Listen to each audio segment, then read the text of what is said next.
Ju jeni drita e botës. Mateu kapitulli 5, vargjet 14 deri në 16. Le të lexojmë këto vargje së bashku. Ju jeni drita e botës. Një qytet i ngritur në maj të malit nuk mund të fshihet, po ashtu nuk ndizet një qiri për ta vënë nën babun, po për ta vënë mbi shandan dhe t'u bëj dritë të gjithë atyre që janë në shtëpi. Ashtu le të shëndrit drita juaj para njerëzve, që të shohin veprat tuaja të mira dhe ta lëvdojnë atin tuaj në qiell. Më 28 prill 2025, rreth orës 12:30, e gjithë Spanja kontinentale, Portugalia dhe pjesë e jugut të Francës u zhytën papritmas në errësirë. Brenda pak sekondave jeta e 10 milion njerëzve u ndal. Semaforët u shuan dhe rrugët e Madridit e Lisbonës u kthyen në kaos. Trenat ndaluan mes shinave, me shumë se 35.000 udhëtar mbetën të bllokuar në mes të askundit. Dhe ekuipazhet e urgjencës u detyruan të evakuonin një nga një. Aeroportet u mbyllën, spitalet kaluan në gjenerator emergjence për të mbajtur gjallë pacientët në operacione. Bankomatet dhe kartat e pagesës pushuan së funksionuari. Dhe njerëzve ju duhet të rreshtoheshin për ndonjë para kesh që mund të gjenin, edhe telefonat celular filluan të mos kapnin sinjal. Siç e tha një inxhinier nga Lisbona, e vetmja gjë që ende funksionon jashtë janë celularët, derisa të mbarojnë bateritë. Për disa orë miliona njerëz jetuan pa të gjë që e marrin më pak parasysh në jetën e tyre, dritë. Dhe pastaj ndodhi diçka prekse. Rreth orës 4 së mbasdites, kur energjia filloi të rikthehej zonë pas zone, qyteti i Seviljes shpërtheu në duar trokitje. Njerëzve nuk u duhej t'u shpjegohej pse. E dinin atë instinktivisht drita ishte kthyer. Vëllezër dhe motra, kjo histori na tregon dy gjëra që Bibla na i ka mësuar gjithmonë së pari. Sa shumë varet bota nga drita, më shumë se sa e kuptojmë neve atë zakonisht. Dhe së dyti, sa shpejt errësira mund të kthejë jetën e përditshme në kaos. Një botë që ka nevojë për dritë, Jezusi na thot jeni drita e botës. Tek pjesa e parë, ose tek fillimi i vargut 14, Jezusi thot ju jeni, nuk thot jo ju bahuni. Identiteti i besimtarit është i dhuruar, jo i arritur, nuk mund fitohet. Po të vëm re fjalët e para të Jezusit. Thot jo ju mund të bëheni drita, por në fakt ai po thot ju jeni drita e botës. Ky është një pohim, jo një urdhër për të arritur diku në të ardhmen. Kjo do të thot diçka shumë të madhe. Drita jon nuk është një performancë që e ndërtojmë vet me përpjekjen tonë. Është një identitet i dhuruar nga Krishti, fryt i natyrshëm i atyre që ai ka transformuar. Kujtoni se çfarë tha Jezusi për veten e tij? Vetëm disa kapitull më vonë, këtë e gjejmë tek Gjoni, dhe thot Jezusi tha, unë jam drita e botës. Gjoni kapitulli 8 vargu 12. Pra ne pasqyrojmë dritën e tij si hëna pasqyron diellin. Kjo është e njëjta gjuhë me të cilën Jezusi sapo ka folur për kripën. Vetëm pak vargje më parë tek Mateu 5:13 dhe thot kripa e tokës, drita e botës, pra dy figura që përshkruajnë të njëjtin realitet. Natyra e dritës është e dukshme dhe nuk kërkon leje. Drita pra nuk mund të fshihet.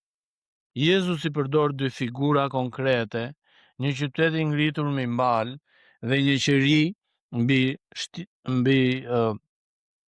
Një qytet mbi maj të malit nuk mund të fshihet. Drita e tij dallohet natën nga kilometra larg. Sidomos në kohën e Jezusit, kur errësira e natës ishte totale, pa drita rrugësh apo ndriçim artificial siç neve kemi sot. Po ashtu askush nuk e ndes një qeri për ta fshehur pastaj poshtë një ene. Kjo do të ishte absurde. Sikur dikush të blinte një llambë dhe ta vendoste në bodrum. Kjo na bën të kuptojmë diçka të rëndësishme. Drita nga natyra e saj nuk mund të jetë e fshehur. Nëse dikush thot se beson për jeta e tij nuk reflekton kurrë dritën e Krishtit, nuk është thjesht një besim modest apo i fshehur. Pra është një kontradikt. Qëllimi i dritës. Qëllimi i dritës është të shohim veprat tuaja të mira. Pra, qëllimi i dritës është që të lavdojmë atin ton. Drita jon duhet të drejtojë sytë e botës larg nesh dhe drejt Krishtit. Pra, jo për lajke, jo për të dukur shpirtërisht, por sepse dëshirojmë sinqerisht që njerëzit të lavdojnë Perëndin. Pra, Jezusi nuk thot le të shohin njerëzit fjalët e tua të mira, të dëgjojnë fjalët tua të mira, por thot të shohin veprat tua të mira. Drita e krishterë nuk është thjesht doktrinë e shpallur me gojë, është karakteri i jetuar me vepra konkrete. Dashuri, ndershmëri, durim, mëshirë, drejtësi. Por vini re diçka delikate dhe shumë të rëndësishme në fund të vargut. Qëllimi i veprave tona të mira nuk është që njerëzit të na lëvdojnë ne, por që të lëvdojnë atin që është në qej. Pra kjo është diferenca midis dritës biblike dhe vetë promovimit fetar. Nëse veprat tona të mira na bëjnë të kërkojmë vëmendje për veten, drita ka filluar të bëjë hije diellit që e prodhoi. Ai bëri mrekulli, shëroi të sëmurë, ndihmoi të varfër, por shpesh u tha njerëzve që të mos e tregonin gjerësisht, sepse qëllimi i tij nuk ishte famë personale, por dëftimi i atit. E njëjta logjik për ne.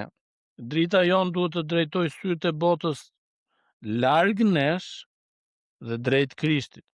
Ky parim ndryshon krejtësisht mënyrën se si bëjmë mirë, jo për lajke dhe vlerësime, por sepse shirojmë sinqerisht që njerëzit duke parë jetën tonë të arrijnë në përfundim të vetëm. Ka një Perëndi që meriton lëvdim dhe ai është shkaku pas kësaj drite. Bota është në errësirë dhe konteksti i dritës është misioni ynë të shkojmë përtej mureve të kishës. Pse thot Jezusi pikërisht këtë në predikimin e tij në mal? Sepse ai e dinte se bota përreth ishte në errësirë morale dhe shpirtërore. Njerëz pa shpresë, pa dritë, si dele pa bari, Mateu 9:36. Isaia kishte profetizuar shekuj më parë. Populli që ecte në errësirë pa një dritë të madhe, Isaia 9:2. Sot errësira merr formë të ndryshme nga ato të kohës së Jezusit, por shpirti i saj është i njëjtë. Zrazëtia, dëshpërimi, përçarjet, vetmia, kërkimi i kuptimit në vende të gabuara, dhe pikërisht kur bota humbet dritën, ashtu si Spanja dhe Portugalia, ato pas ditët të prillit gjithçka fillon të dalë jashtë kontrollit. Njerëzia e ka shumë të nevojshme për dritë, edhe pse shumë herë nuk e din ta kërkojnë me emrin e saj të vërtet. Kjo është arsyeja pse Jezusi nuk na thot ju jeni drita e kishës apo drita e besimtarëve, por drita e botës. Pra misioni ynë nuk është të mbajmë dritën mbyllur brenda mureve të kishës ku është rehat e sigurt, por ta çojmë atje ku është errësira. Familjet tona, punët tonë, fshinjët tanë. Kur e kuptojmë sa shumë ka nevojë bota për dritë, nuk e shohim më dritën tonë si barr apo detyrim, por si dhuratë që duhet ndarë urgjentisht. Konkluzion, le të mbledhim pra këto së bashku, sepse besoj se Zoti dëshiron t'i bëjmë pjesë të jetës son praktike. Le të kujtojmë kush jemi. Nuk jeni duke u përpjekur të bëheni dritë, por jeni drita e Krishtit, dhuruar nga hiri i tij. Jetoni sipas identitetit, jo sipas frikës apo dyshimit. Mos e fshini dritën në nen, atje ku Zoti ju ka vendosur në familje, në punë, mes fqinjve, drita juaj duhet të jetë e dukshme, pa kompromis dhe pa frikë. Lëreni dritën tuaj të drejtoj sy drejt Atit, jo drejt vetes. Bëni mirë, jo për të marrë lëvdata, por që njerëzit duke parë veprat tuaja të lëvdojnë Perëndin. Bota përreth nesh është si ai gadishull në atë pasditë e prillit, duke jetuar në një errësirë shumë të madhe. Por shumë herë nuk e njeh as me emër, por e ndjen thellësisht mungesën e dritës. Ashtu si njerëzia e Seviljes shpërtheu në gëzim kur drita u rikthye, ashtu mund të ndodhë rreth nesh kur drita e Krishtit në jetën tonë takon errësirën e dikujt që po vuan, po kërkon, po pret. Ndoshta pa e ditur që dikush ti tregoj rrugën drejt atij që është drita e vërtet e botës. Kështu le të shëndrit drita juaj para njerëzve. Paqja dhe hiri i Perëndisë qoftë në gjithë secilin prej jush. Zoti ju bekoft.